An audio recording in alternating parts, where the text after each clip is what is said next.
Hello, this is me, my name is Caleb, and I like experimenting in the kitchen and sometimes making the worst thing imaginable because I have free will. More on that coming soon, but today we are cheating by using a cookbook, which will also be linked in my description. It is not my cookbook, but it's a good one, I think. Starting off, we're going to be making a mushroom bacon frittata, and to start that, we're going to be cubing some mushrooms and then throwing them on a baking sheet.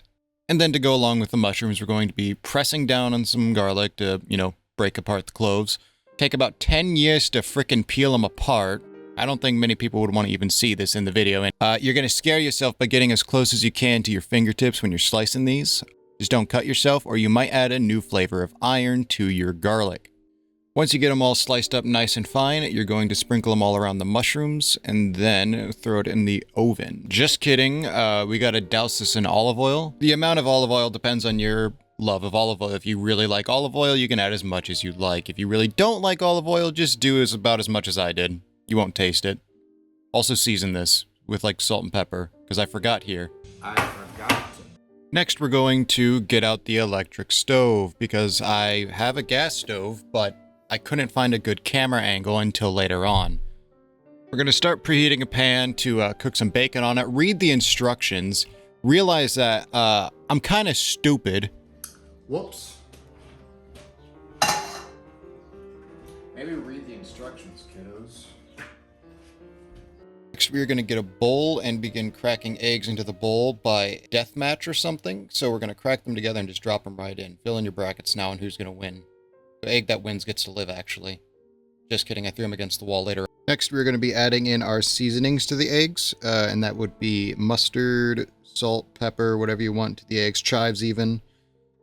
I didn't exactly measure these, so I would just go to taste. If you don't feel like tasting the eggs while they're raw, get better, kid, or something like that. I don't know. After we're done here, we're going to set these off to the side, and then we're going to come back to, again, try to cook the bacon. I forgot, and I didn't have bacon strips at the time, so I used bacon bits. It would be preferred to use bacon strips, sheerly just so you can crunch them up yourself, but I didn't have that at the time, and I didn't thaw bacon, so that was on me. You can do this however you want, honestly. The bacon bits work just fine.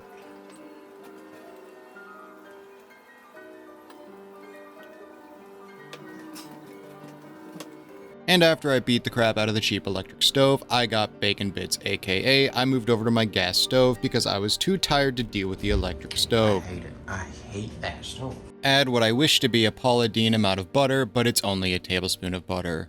This is that new camera angle I was talking about, and boy, do I love it. You got the foam, you got everything there, then you, oh shoot, hold on, oh. We got some dudes who do not know how to stay in the freaking mixer, so we're gonna mix this up, pour it all in, just like, oh. Once your eggs get somewhat hardened up, add in the bacon and then mix it in. Once you get your bacon mixed in, we're gonna grab our mushrooms out of the oven once they are done cooking and pour it right in. Until I get the brilliant realization that I could do this a whole lot easier, and I'm going to dump it in a bowl and then put it in. Try to mix everything as well as you can. The mushrooms are a little bit chunky, but everything does still come together pretty well, and we're going to see that in like a couple seconds. Also, you're going to preheat your oven with the broiler and then chuck them in once it gets nice and toasty in there. And then that is our frittatas complete, looking nice and crispy. Our next dish is an all-in-one breakfast in a pan.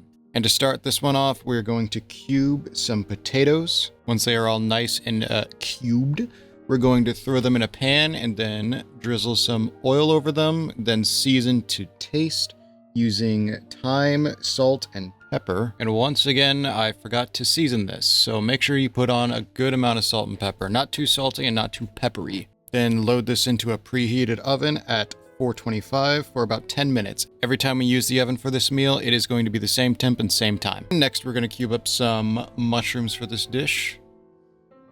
Nothing really fancy. Cut ahead, please. So 10 minutes have passed by, and our potatoes are getting nice and crispy. So now that they're out, we're going to add in the mushrooms. We're going to add in the add the frickin' This is an open book test. How long do we have to throw it in the oven?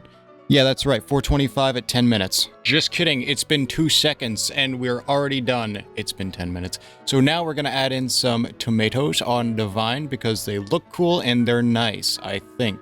We're gonna add some chives. This is not in the recipe. I just thought it would be a really nice touch. And then we're gonna douse a little bit more oil over top of this and season it with some more salt and pepper. Hey guys. How long does that have to, how long does that have to go in the oven?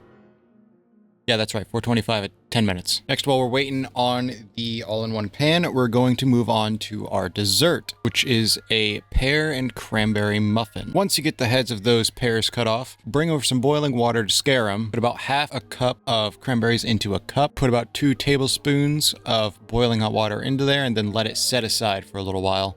Then we are going to come back to our pan and risk the burns to make 4 little divots or holes into the pan in which eggs could rest in and then, you know, cook.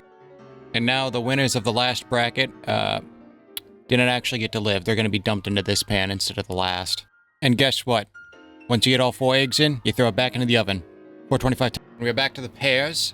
We're going to get these all sliced up. First off, get all the seeds out. I didn't have a little thing that you can press into them and get the core directly out. So we're doing this by hand and going to slice open and cut the seeds out manually. Once you get all the seeds out, we're going to get a bowl out for later, and then we're going to come back to the pears and start slicing them up. I would say slice these up as fine as you possibly can. I probably could have gotten these a little bit more fine, but hey, it still worked out. We good. And we are back to the pan, everything looking nice and juicy. We're going to add a bit more color to this pan, and we're going to sprinkle some fresh parsley over the top. Once it looks all nice and colorful, that is your finished pan. Full of secrets, what are your secrets? Now we move on to the more daunting part of this video, where I have to do baking. I'm not great at baking. However, we're going to still try it. First, you add in 2.5 cups of flour. Add in only 3 teaspoons of baking powder. Do not add 2 tablespoons like I did. I was really stupid here. I had to fix this whole thing, and it was an absolute nightmare. Please, it is 3 teaspoons. I suck at reading.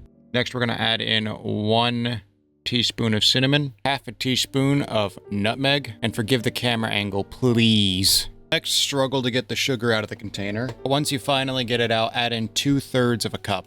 Next, you're supposed to combine your melted butter, oil, eggs, and yogurt together in a separate bowl, but I didn't do that because, again, I'm stupid and I don't know how to read, and this video is a case for that.